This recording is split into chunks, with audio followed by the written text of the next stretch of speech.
जय हिंद दोस्तों, स्वागत है आप सभी का हमारे यूट्यूब चैनल में। आज की वीडियो में हम लोग देखने वाले हैं क्लास 10th के जीव विज्ञान का फर्स्ट चैप्टर, जो कि जय पर क्रम और पोषण है। तो ये एक ऐसा वीडियो होने वाला है जो कि एआई जनरेटेड होगी और मेल फीमेल दोनों वॉइस में अवेलेबल है। तो आप एक बार इस वीडियो को पूरा तक जरूर देखें और बताइएगा कमेंट में कि ये जो वीडियो है कैसा है। अगर ये वीडियो आप लोगों को अच्छा लगे तो मेरे वीडियो को लाइक एंड सब्सक्राइब जरूर कर लें और कॉमेंट में जरूर लिखें, ताकि आप लोगों को ऐसे ही जनरेटेड वीडियो आप लोगों को प्रोवाइड कर सकूँ। तो ज़्यादा देर बात ना करते हुए स्टार्ट करते हैं हम अपने क्लास को। आज हम उन प्रक्रियाओं की गहराई में जा रहे हैं जो जीवन को परिभाषित करती हैं।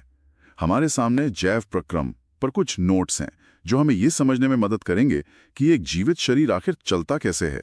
हम ये जानने की कोशिश करेंगे कि जिंदा रहने के लिए शरीर को क्या करना पड़ता है, और ये सब शुरू होता है भोजन से, यानी पोषण से।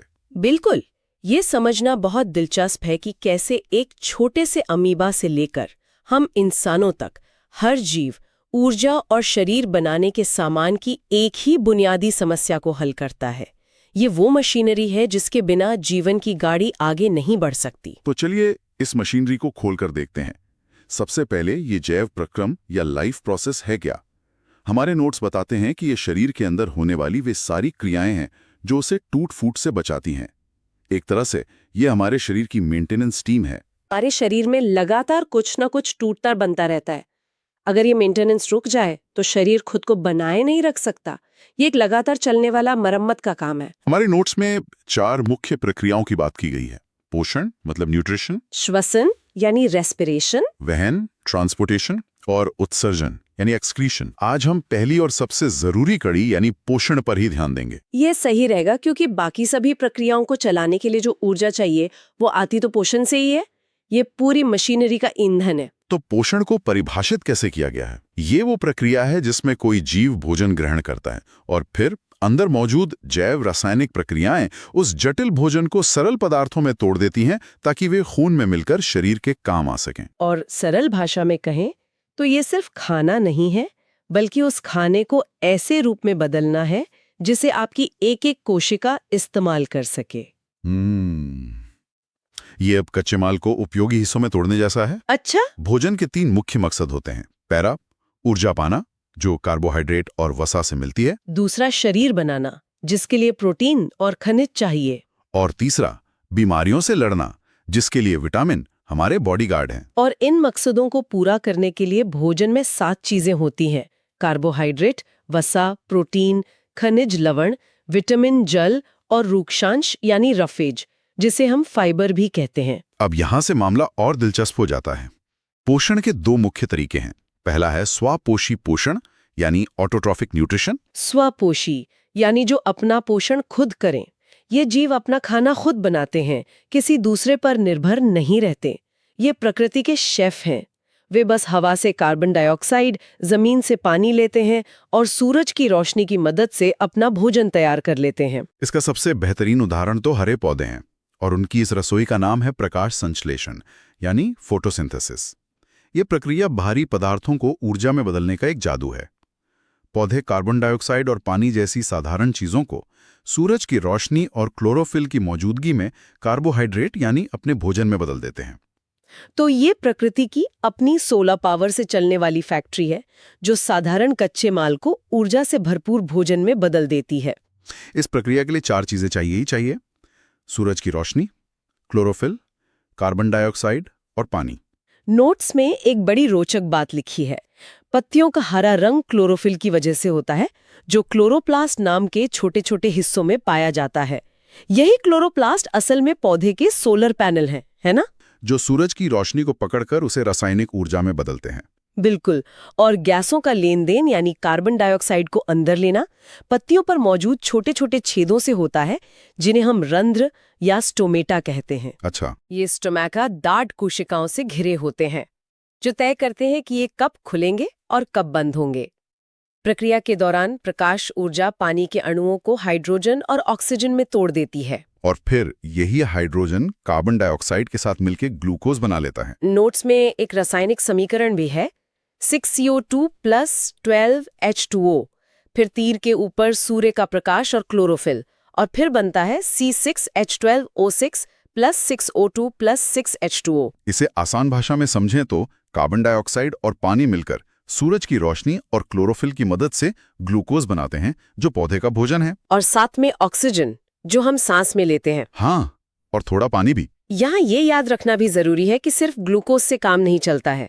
पौधों को बढ़ने के लिए नाइट्रोजन, फास्फोरस और लोहे जैसे दूसरे पोषक तत्व भी चाहिए जो वे अपनी जड़ों से मिट्टी से सोखते हैं। नाइट्रोजन खासतौर पर प्रोटीन बनाने के लिए बहुत जरूरी है। बिल्कुल। तो ये तो हुई पौधों की बात जो प्रकृति के शेफ हैं। लेकिन हम जैसे जीवों का क्या, जिन्हें बना बनाया खाना चाहिए? यहीं पर पोषण का दूसरा तरीका आता है विषमपोषी पोषण, यानी हेटेरोट्रॉफिक न्यूट्रिशन। बिल्कुल, हम सब इसी श्रेणी में आते हैं। हम अपना खाना खुद नहीं बना सकते, इसलिए हम पौधों या दूसरे जानवरों पर निर्भर रहते हैं। लेकिन खाना हासिल करने के भी अलग अलग तरीके हैं। इसे 3 भागों में बांटा गया है। पहला है मृतजीवी पोषण, यानी सैप्रोफिटिक न्यूट्रिशन। इसमें जीव मरे हुए और सड़े गले पदार्थों से अपना पोषण लेते हैं, जैसे फफूंदी या मशरूम। हाँ, जो अक्सर सड़ी हुई लकड़ी या बासी रोटी पर रुक जाते हैं। ये प्रकृति के रिसाइक्लर हैं। अच्छा। दूसरा तरीका है परजीवी पोषण, यानी पैरासिटिक न्यूट्रिशन। इसमें एक जीव दूसरे जिंदा जीव के शरीर पर या अंदर रहकर उससे अपना पोषण लेता है, लेकिन उसे मारता नहीं है। ये एक तरफा रिश्ता है, जहां मेजबान मतलब होस्ट का नुकसान होता है। जैसे अमरबेल का पौधा जो दूसरे पेड़ों पर लिपटकर उनका रस चूसता है, या फिर हमारे पेट में पाए जाने वाले केंचुए। सही कहा। और तीसरा प्रकार है प्राणी संपोषण, यानी होलोजोइक न्यूट्रिशन। इसका मतलब है पूरा खा जाना। इसमें जीव ठोस भोजन को पहले निगल लेता है और फिर शरीर के अंदर मौजूद फैक्ट्री में उसे तोड़ता है। हम इंसान और ज्यादातर जानवर इसी तरह से पोषण लेते हैं। चलिए, इसका सबसे सरल उदाहरण देखते हैं, एक कोशिका वाला अमीबा। अमीबा के पास मुंह तो होता नहीं। जब उसे भोजन का कोई कण दिखता है तो वो अपनी कोशिका की सतह से उंगली जैसे अस्थायी उभार निकालता है, जिन्हें कूटपाद या सूडोपोडिया कहते हैं। वो इन कूटपादों से भोजन को चारों तरफ से घेर लेता है और उसे एक बुलबुली जैसी थैली में बंद कर लेता है, जिसे खाद्य रिक्तिका या फूड वैक्यूल कहते हैं। वाह! उसी थैली के अंदर एंजाइम उस भोजन को सरल पदार्थों में तोड़ देते हैं। ये पदार्थ फिर कोशिका के अंदर फैल जाते हैं और बचा हुआ कचरा कोशिका की सतह से बाहर फेंक दिया जाता है। एक कोशिका में पूरा पाचन तंत्र। वाकई बहुत ही सरल लेकिन असरदार डिजाइन है। अब अमीबा से आते हैं हम इंसानों पर, जहां ये प्रक्रिया कहीं ज्यादा जटिल है। हमारे अंदर ये काम आहार नली यानी एलिमेंट्री कैनाल में होता है, जो मुंह से शुरू होकर गुदा तक जाने वाली एक लंबी ट्यूब है। इसके 5 मुख्य पड़ाव हैं। पहला है अंतर्ग्रहण, मतलब इंजेशन, भोजन को शरीर के अंदर लेना। दूसरा है पाचन यानी डाइजेशन। तीसरा है अवशोषण यानी एब्जॉर्प्शन, पचे हुए भोजन का खून में पहुंचना। चौथा है स्वांगीकरण, मतलब एसिमिलेशन, यानी उस भोजन का कोशिकाओं द्वारा इस्तेमाल होना। और 5वां है बहिक्षेपण यानी इजेक्शन, बचे हुए कचरे को बाहर निकालना। यहाँ पाचन की परिभाषा पर ध्यान देना जरूरी है। ये एक भौतिक और रासायनिक प्रक्रिया है जिसमें बड़े और जटिल भोजन के अणुओं को छोटे और सरल अणुओं में तोड़ा जाता है। एक और मजेदार बात, हमारे भोजन में मौजूद पानी, विटामिन और खनिजों को पचाने की जरूरत नहीं पड़ती। अच्छा। हाँ, वे पहले से ही इतने छोटे होते हैं कि हमारी कोशिकाएं उन्हें सीधे सोख सकती हैं। पाचन की जरूरत मुख्य रूप से कार्बोहाइड्रेट, प्रोटीन और वसा जैसे बड़े अणुओं के लिए होती है। तो चलिए एक निवाले के साथ इस अद्भुत सफर पे चलते हैं। हमारा पाचन तंत्र 2 हिस्सों में बटा है। आहार नाल जो करीब 32 फीट लंबी ट्यूब है, और कुछ पाचन ग्रंथियां जो इस प्रक्रिया में मदद करती हैं, जैसे लार ग्रंथि, लिवर और अग्नाशय यानी पैंक्रियास। ये ग्रंथियां असल में खास तरह के प्रोटीन बनाती हैं जिन्हें एंजाइम कहते हैं। ये एंजाइम मॉलिक्यूलर कैंचियों की तरह काम करते हैं जो भोजन के बड़े अणुओं को बहुत तेजी से काटकर छोटा कर देते हैं। तो सफर शुरू होता है मुंह यानी मुख गुहा से। ये हमारा पाचन तंत्र का एंट्री गेट है। यहाँ दांत भोजन को चबाकर छोटे छोटे टुकड़ों में तोड़ते हैं। नोट्स में लिखा है कि दांत की बाहरी परत एनामल हमारे शरीर का सबसे कठोर पदार्थ है, हड्डियों से भी ज्यादा मजबूत। हाँ बिल्कुल। और यहीं पर लार ग्रंथियां अपना काम शुरू करती हैं। लार में 2 खास एंजाइम होते हैं। एक है लाइसोजाइम जो भोजन के साथ आए कुछ हानिकारक बैक्टीरिया को मार देता है, और दूसरा है टाइलिन। हाँ, टाइलिन जो स्टार्च यानी कार्बोहाइड्रेट को पचाना यहीं से शुरू कर देता है। मतलब कार्बोहाइड्रेट का पाचन पेट में नहीं, मुंह में ही शुरू हो जाता है वाह। और हमारी जीभ भोजन को लार के साथ मिलाने और उसे निगलने में मदद करती है। इसके बाद भोजन ग्रासिका यानी इसोफेगस में जाता है, जो मुंह को पेट से जोड़ने वाली एक पाइप है। यहाँ कोई पाचन नहीं होता। पर ये कोई साधारण पाइप नहीं है। इसकी मांसपेशियां एक लहर की तरह सिकुड़ती और फैलती हैं, जिससे क्रमानुकुचन गति यालती है। ये इतनी मजबूत होती है कि अगर आप उल्टा लटक कर भी कुछ खाएं तो भी खाना आपके पेट तक पहुंच जाएगा। क्या बात है। तो भोजन पहुंचता है आमाशय यानी पेट में, जो एक जे आकार की थैली है। यहाँ खाना करीब 4 घंटे तक रुकता है। पेट एक तरह का मिक्सर ग्राइंडर है जो भोजन को मथता है। पेट के अलग अलग हिस्सों से अलग अलग चीजें निकलती हैं। एक हिस्से से हाइड्रोक्लोरिक एसिड यानी HCl निकलता है। एक मिनट, हाइड्रोक्लोरिक एसिड? ये तो बहुत तेज तेजाब होता है। हमारा पेट खुद क्यों निकल जाता है इससे? बहुत अच्छा सवाल है। हमारा पेट इसलिए सुरक्षित रहता है क्योंकि उसकी अंदरूनी दीवार पर म्यूकस यानी बलगम की एक मोटी परत होती है जो उसे एसिड से बचाती है। यह एसिड भोजन को नरम करता है और हानिकारक कीटाणुओं को मार देता है। और पेट के दूसरे हिस्से से? दूसरे हिस्से से जठर रस निकलता है, जिसमें पेप्सिन नाम का एंजाइम प्रोटीन को पचाता है और रेनिन नाम का एंजाइम दूध को फाड़कर दही जैसा बना देता है। पेट के बाद भोजन आहार नली के सबसे लंबे हिस्से में जाता है, छोटी आंत। नाम इसका छोटी आंत है, लेकिन ये करीब 6 मीटर यानी 20 फीट लंबी होती है। नोट्स में एक और दिलचस्प तथ्य है कि शाकाहारी जानवरों की छोटी आंत मांसाहारियों से लंबी होती है। ऐसा क्यों? इसका कारण है सेल्यूलोस। शाकाहारी भोजन में घास फूस होता है जिसमें सेल्यूलोस होता है, जिसे पचाना बहुत मुश्किल है और इसमें काफी समय लगता है। इसलिए उसे पचाने के लिए एक लंबी आंत की जरूरत होती है। मांस पचाना तुलना में आसान होता है, इसलिए मांसाहारियों की आंत छोटी होती है। यह विकास का एक बेहतरीन उदाहरण है। और हमारे शरीर में कार्बोहाइड्रेट, प्रोटीन और वसा का पूरा पाचन इसी छोटी आंत में होता है। इसके भी 3 भाग हैं, ड्यूडेनम, जेजुनम और इलियम। पाचन का असली एक्शन ड्यूडेनम में होता है। यहीं पर 2 बड़ी ग्रंथियों से पाचक रस आकर भोजन में मिलते हैं। एक यकृत यानी लिवर से और दूसरा अग्नाशय यानी पैंक्रियास से। यकृत, लिवर हमारे शरीर की सबसे बड़ी ग्रंथि है। ये पित्त रस मतलब बाइल जूस बनाती है। ये पित्त रस क्या करता है? इसके 2 मुख्य काम हैं। पहला, पेट से जो एसिड वाला भोजन आया है उसे क्षारीय यानी एल्कलाइन बनाना, ताकि पैंक्रियास के एंजाइम उस पर काम कर सकें। और दूसरा काम बहुत मजेदार है। वसा यानी फैट पानी में घुलता नहीं, जैसे तेल। हाँ। तो पित्त रस एक डिशवॉशिंग सोप की तरह काम करता है। ये वसा की बड़ी बड़ी बूंदों को तोड़कर हजारों छोटी छोटी बूंदों में बदल देता है। इसी प्रक्रिया को पाइसीकरण या इमल्सिफिकेशन कहते हैं। वाह। और अग्नाशय यानी पैंक्रियास से क्या आता है?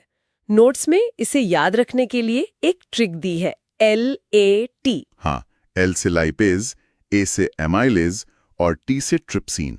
पैंक्रियास एक तरह का कंप्लीट पाचक रस बनाता है, जिसमें हर तरह के भोजन के लिए एक खास एंजाइम होता है। तो ट्रिप्सिन प्रोटीन पचाता है, एमाइलेज स्टार्च को और लाइपेज उस वसा को तोड़ता है जिसे पित्तरस ने छोटी छोटी बूंदों में बदला था।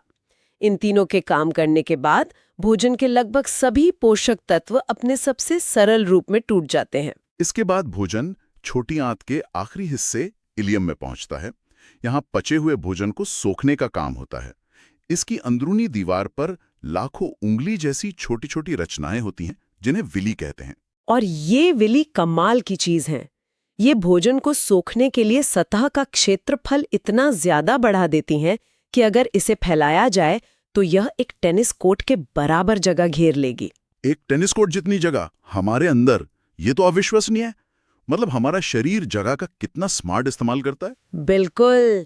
इन्हीं विली से होकर पोषक तत्व खून की नसों में पहुंचते हैं और फिर खून उन्हें शरीर की हर एक कोशिका तक पहुंचाता है, जहां उनका इस्तेमाल ऊर्जा बनाने, शरीर की मरम्मत करने या नई कोशिकाएं बनाने में होता है। हमारे नोट्स में 2 बड़े काम के सुझाव भी हैं। पहला, खाने के तुरंत बाद पानी नहीं पीना चाहिए। ऐसा क्यों? क्योंकि पानी इन पाचक रसों और एंजाइम को पतला कर देता है, जिससे पाचन की प्रक्रिया धीमी हो जाती है। और दूसरा सुझाव है कि खाने के तुरंत बाद सोना नहीं चाहिए।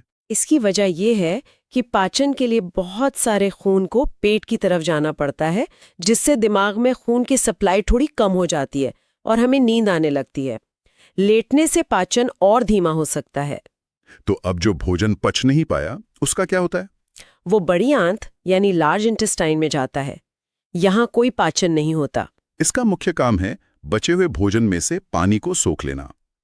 अगर भोजन यहां ज्यादा देर रुक जाए तो ज्यादा पानी सोख लिया जाता है, जिससे कब्ज हो सकती है। और अंत में जो ठोस अपशिष्ट पदार्थ बचता है वो गुदा द्वार यानी एनस से शरीर से बाहर निकाल दिया जाता है। इस प्रक्रिया को एक मांसपेशी नियंत्रित करती है, जिसे एनल स्फिंक्टर कहते हैं। तो इस सब का क्या मतलब है? हमने देखा कि कैसे जीवन को बनाए रखने वाली ये पोषण की प्रक्रिया एक साधारण अमीबा से लेकर हम इंसानों तक में काम करती है। ये सोचना ही हैरान करता है कि हमारे एक निवाले के पीछे इतना जटिल और परफेक्ट सिस्टम काम कर रहा है। बिल्कुल। और ये पूरी जटिल मशीनरी हर दिन, हर पल, बिना हमारे सोचे समझे अपने आप काम करती रहती है। ये हमारे अंदर मौजूद जीव विज्ञान की खूबसूरती की याद दिलाती है। इन नोट्स ने हमें ये तो बता दिया कि ये सब क्या और कैसे होता है, लेकिन ये एक गहरा सवाल भी छोड़ जाता है। ये देखते हुए कि हमारी पाचन प्रणाली कुदरती खाद्य पदार्थों को तोड़ने के लिए लाखों सालों में इतनी सटीक रूप से विकसित हुई है, तो उन अत्यधिक प्रोसेस खाद्य पदार्थों को खाने के लंबे समय में क्या परिणाम हो सकते हैं, जिन्हें संभालने के लिए ये सिस्टम कभी बना ही नहीं था।